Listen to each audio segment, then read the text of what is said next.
ریاست ہمارا ملک ہے، ہمارا جغرافیہ ہمارا اپنا ہے، ہم اس کے وہ ہمارے لیے اپنی جان سے پیارا ہے، لیکن جو ملک کے اوپر اشرافیہ کی ریاست مسلط کی گئی ہے وہ ایسا نہیں ہے. اس میں صرف اشرافیہ کے لیے سب کچھ ہے، اور صرف وہ ہیں جو بیوروکریٹس ہیں، جو بڑے مزے میں رہتے ہیں، سرکاری ملازم ہیں، صنعت کاروں کو، تاجروں کو، سب کو ریلیف ملتا ہے، سب کو وہ دیتے ہیں. جو کھرب پتی ہو اس کو مزید پیسے ملتے ہیں، جو ارب پتی ہوتا ہے اس کو مزید پیسے ملتے ہیں، جس کے پاس چند ہزار ہوتے ہیں اس سے وہ چھین لیے جاتے ہیں، وہ جی ایس ٹی کے نام سے یا کسی اور نام سے اس سے بٹور لیے جاتے ہیں. عام آدمی کے پاس ایک پیسہ بھی نہیں ہوتا ہے، عام آدمی کے پاس آٹا خریدنے کے پیسے بھی نہیں ہوتے ہیں. بالکل ایسے ہی. اچھا اگر بات کی جائے کچھ سیاست کی طرف آتے ہیں لغاری صاحب، آپ ہمارے ساتھ موجود ہیں، موقع کا فائدہ ضرور اٹھائیں گے. پاکستان تحریک انصاف مذاکرات کی طرف جا رہی ہے، واقعی طور پہ جائے گی یا صرف باتیں؟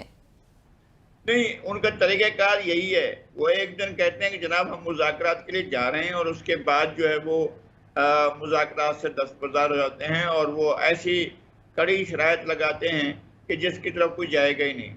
مسئلہ یہ ہے کہ ہمارے لیڈر کو رہا کرو. میں نہیں چاہتا ہوں کہ وہ جیل میں پڑے رہیں، بالکل نہیں چاہتا ہوں، لیکن آپ کم از کم اپنے طرز عمل کو درست کریں، اپنا سیاسی لائن کو ٹھیک کریں. آپ اپنے آپ کو سوسائٹی کے لیے اور اس سسٹم کے لیے جس میں آپ رہ رہے ہیں، یا تو آپ کہیں کہ ہم سسٹم کو توڑنا چاہتے ہیں اور پھر آپ کو جیل سے نکلنے کی ضرورت نہیں ہے. پھر آپ کہیں کہ جناب ہم جو ہے وہ لینن بن گئے ہیں، ہم انقلاب لائیں گے. آپ کہیں کہ ہم ماؤ زے تنگ بن گئے ہیں، ہم انقلاب لائیں گے. آپ کہیں ہم ہو چی من بن گئے ہیں، ہم انقلاب لائیں گے. آپ کہیں کہ ہم خمینی بن گئے ہیں، ہم انقلاب لائیں گے. لہٰذا آپ خمینی بن جائیں اور انقلاب لائیں. آپ کو پھر جیل میں رہنے یا جیل سے باہر رہنے کی کوئی ضرورت نہیں ہے. آپ پھر اپنی کام کریں اور اپنے آپ کو انقلاب کے لیے تیار کریں. آپ اس ملک میں انقلاب لیں تو بڑی بات ہے، زبردست سے ہم تالیاں بجائیں گے. لیکن آپ نے ڈیلیور بھی کچھ نہیں کرنا ہے، صرف عوام کی شامت کے لیے آپ مسلط رہیں اور ایک ایسا عدم استحکام پیدا کریں جس میں ملک آگے ہی نہ بڑھ سکے. تو انہوں نے اب تک پچھلے برسوں سے جب سے یہ سیاست میں انہوں نے صرف عدم استحکام پیدا کیا ہے اور کوئی چیز نہیں دی ہے. ان کا اپنا دور بڑے ترانے لکھے جاتے ہیں اور کہا جاتا ہے کہ جناب سب کچھ ٹھیک ہو گیا تھا، دودھ اور شہد کی نہریں بہ رہی تھی. ہم نے ان کے پورے دور میں دودھ اور شہد کی نہریں بھی دیکھی تھیں، اور جس طرح سے لوگ مر رہے تھے بھوک سے وہ بھی ہم نے دیکھا تھا. تو یہ اگر جاتے ہیں مذاکرات کی طرف، سبحان اللہ بہت اچھی بات ہے، اور اس سے بہتر ہوگا، استحکام آئے گا تو لوگ آگے بڑھنے کی ہمت کریں گے. اگر یہ عدم استحکام جاری رہتا ہے تو پھر لوگوں کے پاس ایک راستہ ہے، یا تو وہ جو جرائم ہو رہے ہیں وہ بڑھیں اور لوگ جرم کی طرف جائیں، اور خطرناک قسم کے جرائم ہو رہے ہیں، آپ ان جرائم کا تصور بھی نہیں کر سکتے جس طرح کے جرم اس ملک میں ہو رہے ہیں. اور یا پھر یہ ہے کہ لوگ خودکشی کریں، اور وہ بھی ہو گئی ہیں، لوگ بچوں سمیت خودکشیاں کر رہے ہیں. تو یہ صورتحال پیدا ہو گئی ہے. اب لوگوں کے پاس اور کوئی راستہ نہیں ہے. اور جو بجٹ آیا ہے وہ تو اور ہی زیادہ دھماکہ خیز ہے.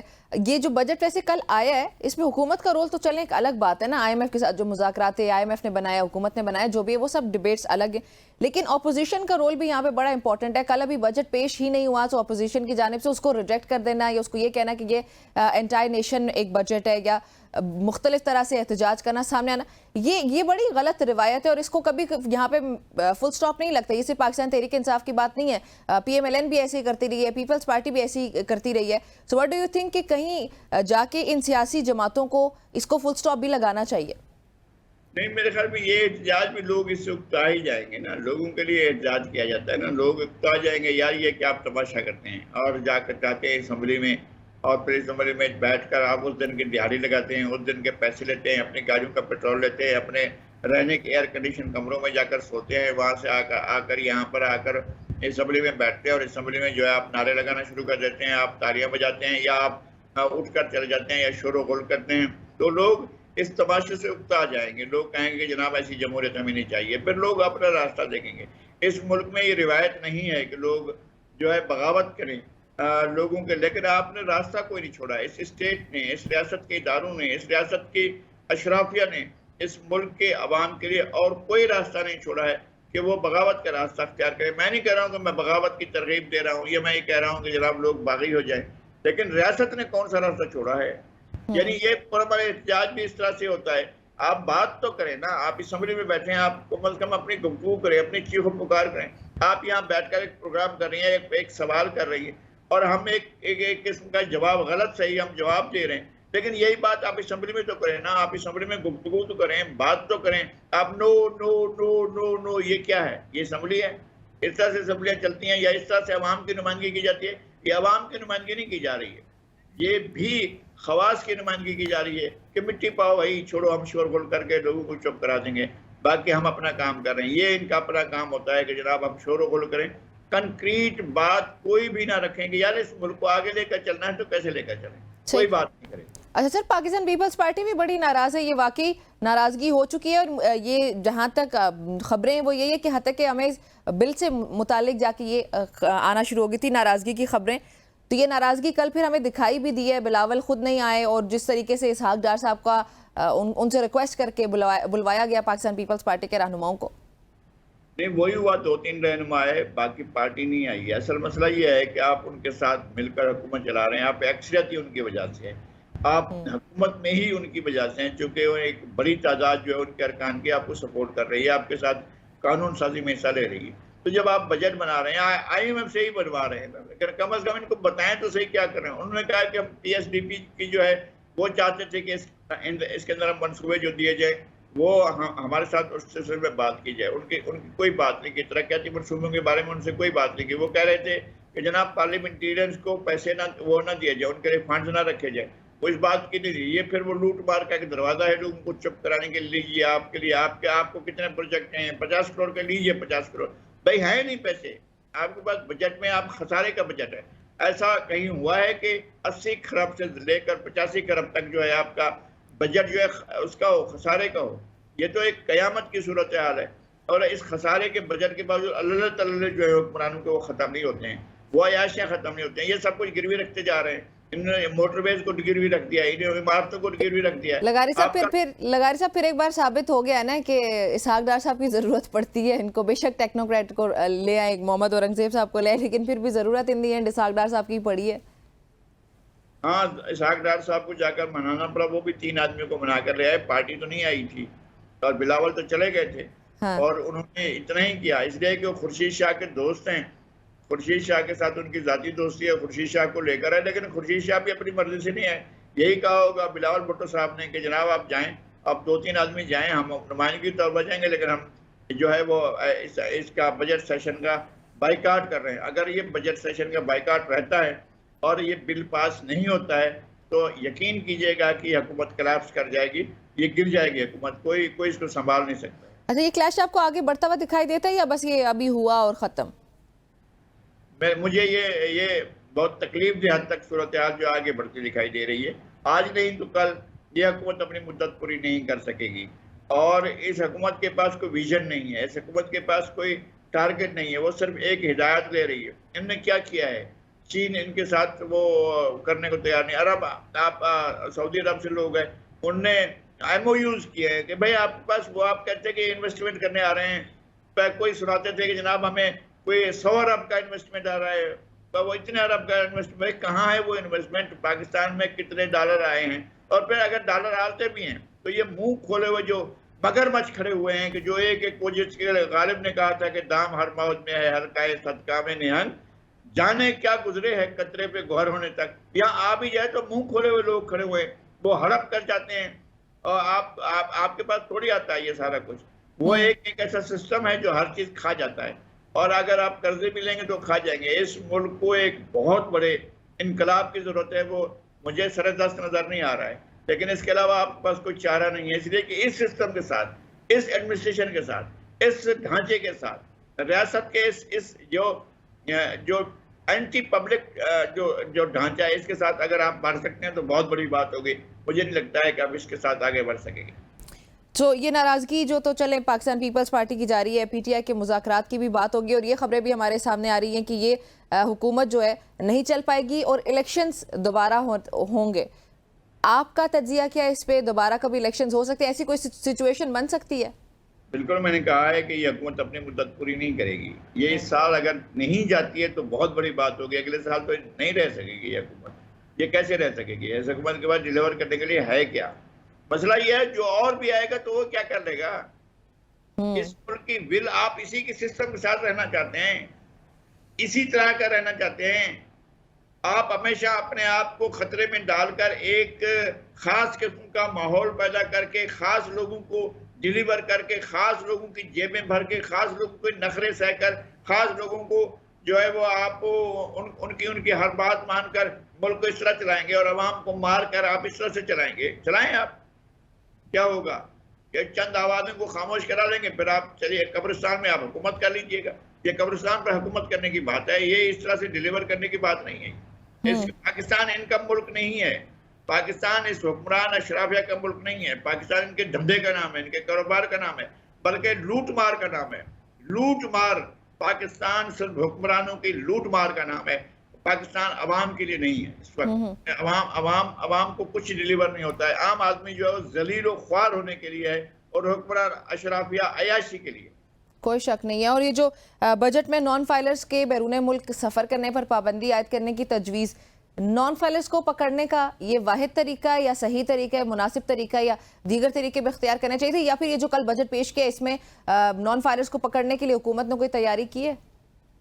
نہیں, وہ اس میں کیا ہوگا, آپ وہ نہیں جائیں گے اور وہ غیر قانونی ذرائع سے جائیں گے, وہ پیسے دے کر جائیں گے. آپ کے یہاں پیسہ پینٹ تماشا دیکھ, آپ کے لوگ جو ہیں اس میں تھوڑی ہے کہ وہ دیکھتے ہیں کہ فائلر ہے نان فائلر ہے. آپ کے یہاں سے لوگ نکل جاتے ہیں. کیسے لوگ نکل گئے ہیں؟ ماضی میں نہیں نکل کے جاتے رہے ہیں. اور اب دروازے کھولنے ہوتے ہیں. جب آپ کوئی سختی کر رہے ہوتے ہیں کہ دروازہ کھول رہتے ہیں, لیجیے اب آپ کے لیے یہ دروازہ ہے, آپ نے تھانے بنا دیے, جرائم کے دروازے کھول دیے. اور بھائی وہاں یار پبلک سروس بھی تو ہوتی ہے نا, انسان کی طرح انسان کے ساتھ بات کرنا بھی تو ہوتا ہے. نہیں ہوتا ہے ہمارے یہاں.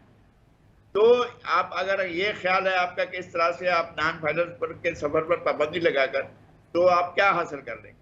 اور اس کا یہ ڈرا بیک واقعی یہ بھی ہے نا کہ زیادہ تر طبقہ ہی, مزدور طبقہ جو ہے وہ نان فائلر ہے. سو اگر کسی بیرون ملک جاتے ہیں وہ اگر لیبر ویزا پہ, سعودی عرب ہماری ایک بڑی تعداد جاتی ہے لوگوں کی لیبر کی, سعودی عرب یا پھر یو اے ای اس طرح کے ممالک میں, تو کیا یہ تو پھر ان کے لیے بہت زیادہ مشکل ہو جائے گا کہ ایک تو پاکستان میں ان کے لیے کوئی روزگار نہیں ہے, ذریعہ معاش نہیں ہے, اور اگر وہ باہر جانا چاہتے ہیں تو باہر کے لیے بھی الگ سے مسائل. جی دیکھیں, آپ دبئی میں, قطر میں, شارجہ میں, یعنی یو اے ای میں اور بحرین میں اور کویت میں اور سعودی عرب میں, مڈل ایسٹ کے تمام ملکوں میں, یورپ میں, آپ کے وہ لوگ گئے بیچارے جو موت کی حالت میں سے گزر کر, چوری کر کے, کوئی ایران سے ترکی, ترکی سے یونان, یونان سے کر کے کشتیوں میں مرتے کسی طرح سے بھی کرتے وہ پہنچ گئے وہاں پر. جا کر انہوں نے کوئی نہ کوئی اپنی زندگی کی وہ بنیاد ڈالی, اپنے آپ کو کچھ کیا ہے. اب وہ واپس آ رہے ہیں, کچھ کما رہے ہیں, وہاں نے انہوں نے اسٹیٹس بھی حاصل کر لیا. اب آپ ان سے کہہ رہے ہیں کہ فائدہ نہیں ہوگے تو ہم تو تمہیں سفر نہیں کرنے دیں گے. اسی طرح سے یو ای میں ہماری ساری کی ساری لیبر جو ہے, آپ کے ریمیٹنسز کہاں سے آتے ہیں؟ مڈل ایسٹ سے. مڈل ایسٹ کے سارے لوگ فائلر ہیں. میرے درجنوں سینکڑوں رشتہ دار, عزیز, قریبی لوگ جو ہیں بیچارے مزدوری کے لیے وہاں گئے ہوئے ہیں, اور میرے جاننے والے بے شمار لوگ ہیں جو مزدوری کے لیے وہاں گئے ہوئے ہیں. مزدور جو ہیں وہ آپ کے آ کر فائلر بنیں گے اور آپ کو آ کر وہ دے دیں گے, بھیجیں گے. ریمیٹنسز بھی وہ آپ کو بھیجیں, اور ساتھ میں وہ آپ کے فائلر بننے کے بعد یہ سارا, اور فائلر بننے کے لیے آپ کو ایسا ہے کہ وہاں بھی مگرمچھ بیٹھے ہوئے منہ کھولے ہوئے آپ کو فائلر بنائیں گے.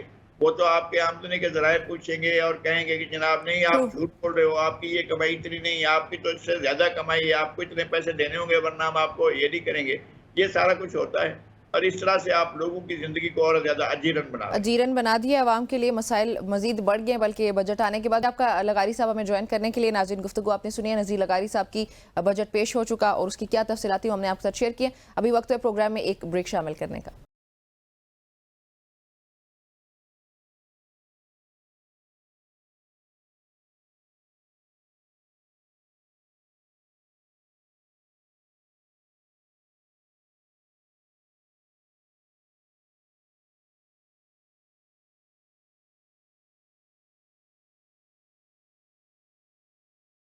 Welcome back every. ایک بار پھر سے خوش آمدید کہتے ہیں ہم کو صبح کی سوچ میں. بجٹ پہ بات چیت ہو رہی ہے. پاکستان تحریک انصاف کے اس پہ کیا موقف ہے وہ جاننے کے لیے اس وقت اسٹوڈیو میں ہمیں جوائن کیا شاہد خٹک صاحب نے. تحریک انصاف سے تعلق ہے. السلام علیکم. Good morning. Thank you. کیسے ہیں آپ؟ الحمدللہ. خوش ہیں بجٹ آنے کے بعد؟ بجٹ جو لانے والے خود نہیں خوش, ہم کیا خوش ہوں گے. آپ اچھا چلیں وہ نہیں خوش, لیٹ سے آپ لوگ کیوں نہیں خوش, کیا مسئلہ ہے؟ جی دیکھیں, ان کے پاس مینڈیٹ کدھر ہے بجٹ پیش کرنے کا. عوام نے تو ان کو ووٹ نہیں دیا تھا, عوام نے تحریک انصاف کو ووٹ دیا تھا. فارم 47 کے ذریعے ہمارا مینڈیٹ کے اوپر ڈاکہ ڈالا گیا, ان کو ہمارا مینڈیٹ دیا گیا. اور یہ عوامی لوگ ہی نہیں,